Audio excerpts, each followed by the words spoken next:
should I be playing this place? Hey guys, what's up? Good to see you.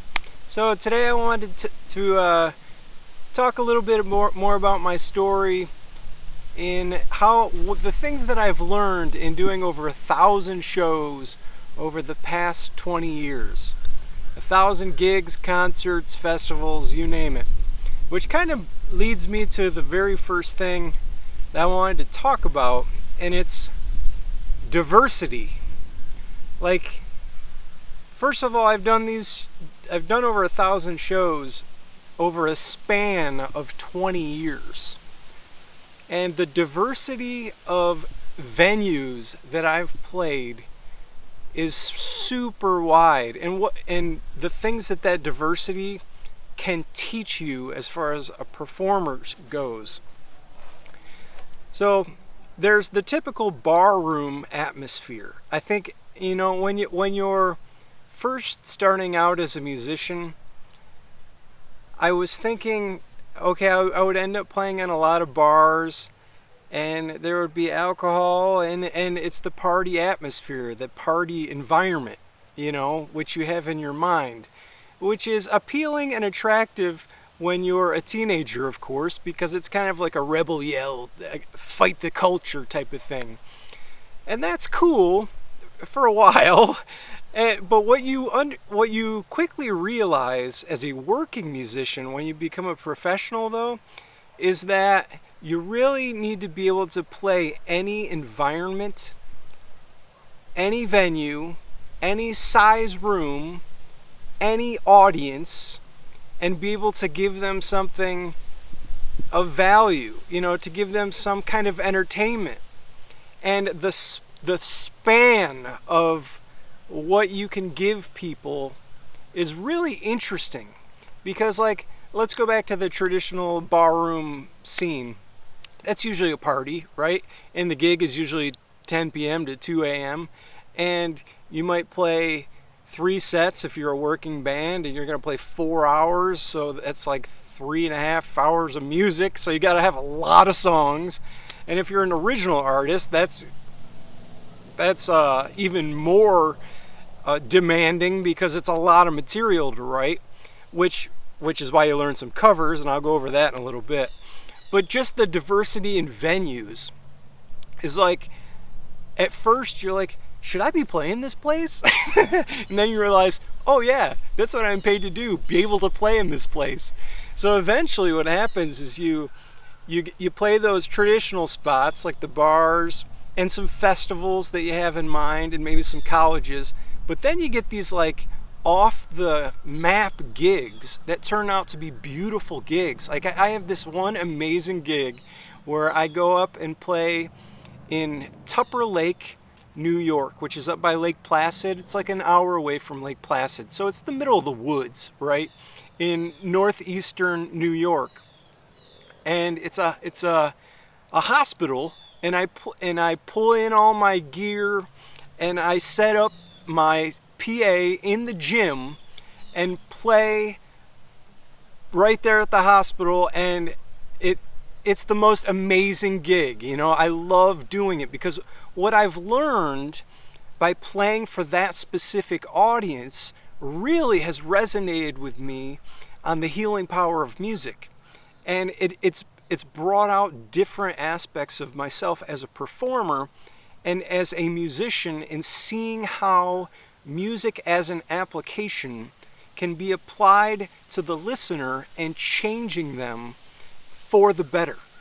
So it's that alchemy, that chemistry that we live for as performers and as writers and as creators, to see how the thing that we are working with, which in my case is music, can have an effect on different audiences, which is so thrilling.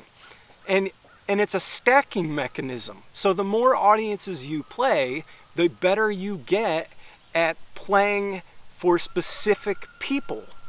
Now, if you were to play a gig for, let's say, 1,000 people, and there are multiple segments of people in that audience, like some people like loud music and party music, some people like quiet and intimate music, then you have to serve up different doses to satisfy that audience, and it can be a challenge.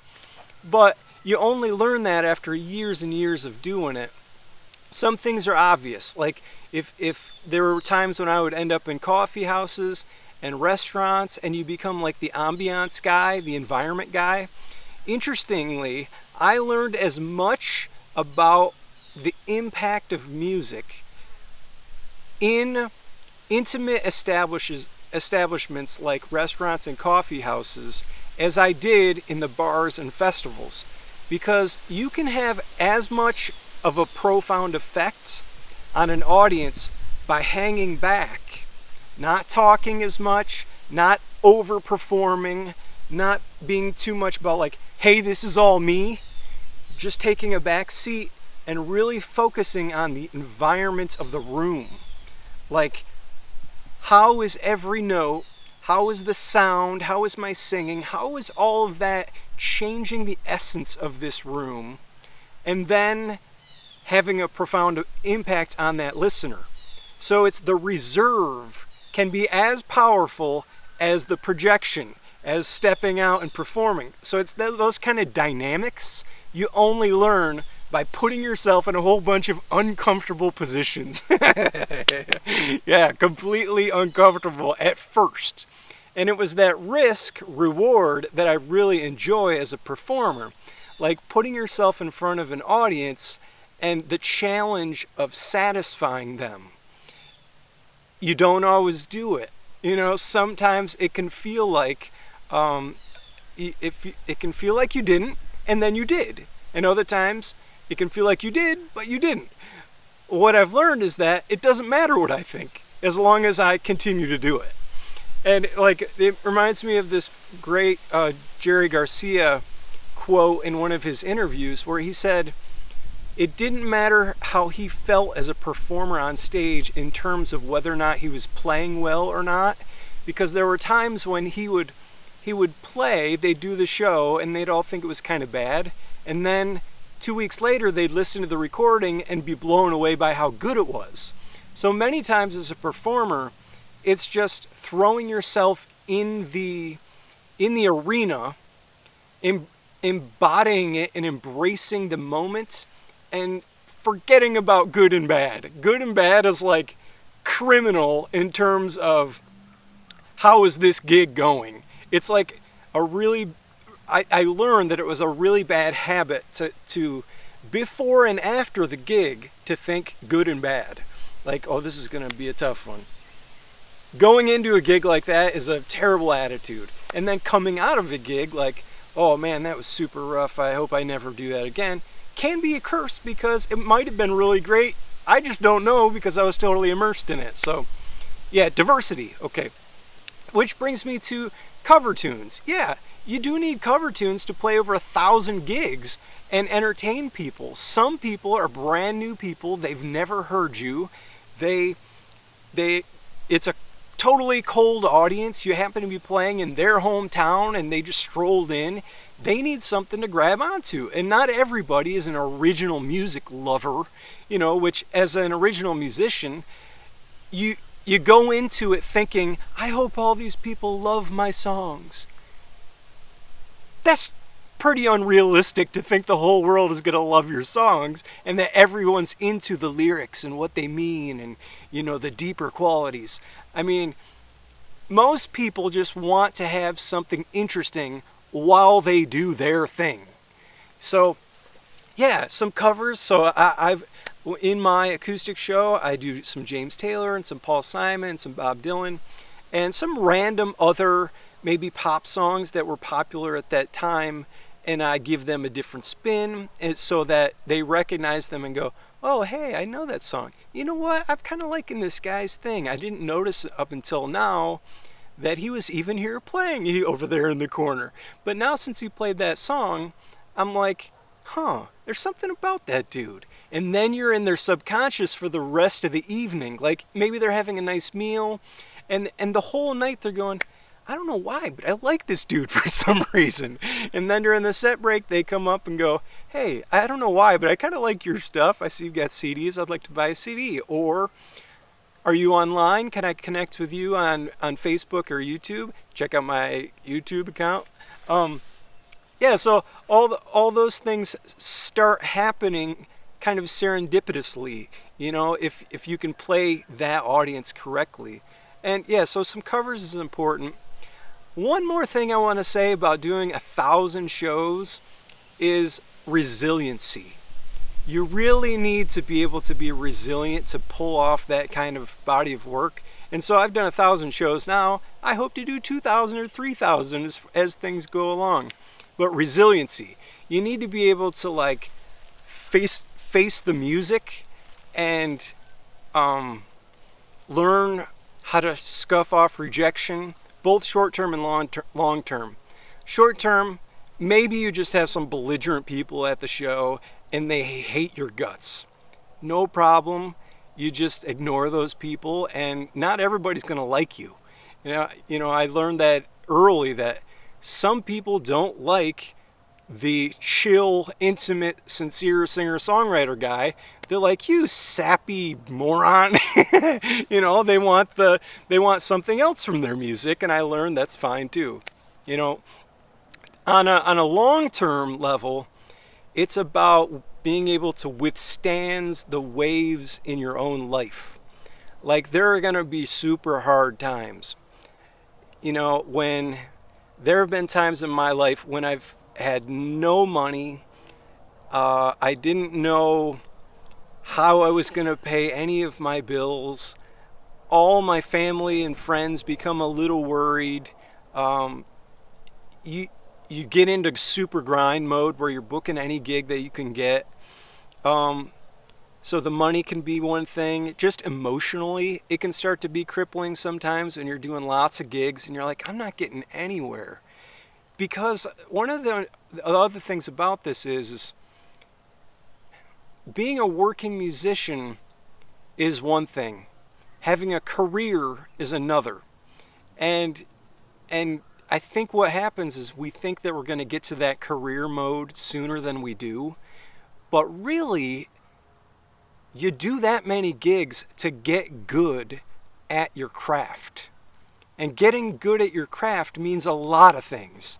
It means being able to sing, be able to play your guitar, be able to make a set list, being able to find your voice as an artist, which is probably the most important thing. Especially if you're an original musician, you need to do a ton of gigs and record a ton of songs to find your voice as an artist, like the thing that you stand for in this world.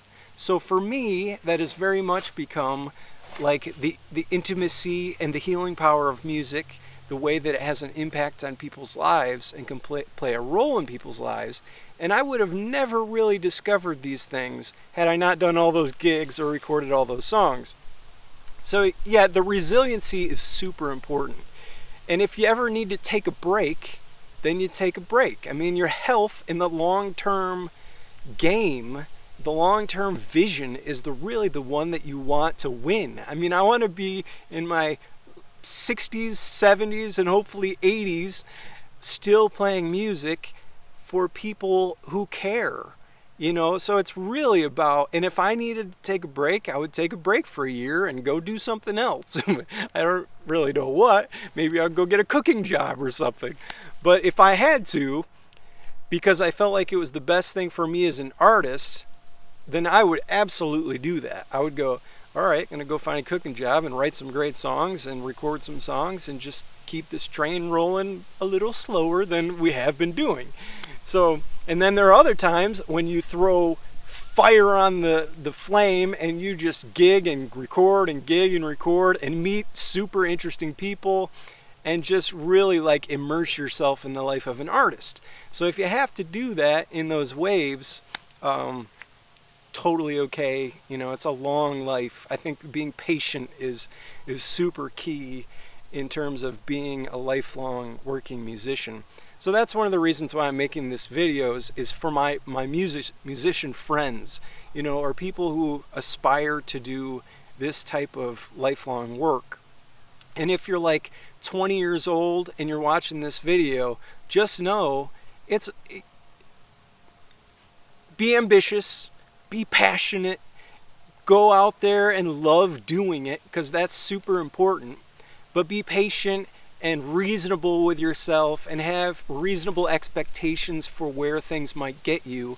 So it's those two things going at the same time, like push, push, push, be patient, understanding, love yourself, is super important. So those are the things that I've learned from doing over 1,000 gigs in the last 20 years. Thank you for watching this video. Go check out some of my other stuff here on YouTube, and I'll see you in the next video. Bye-bye.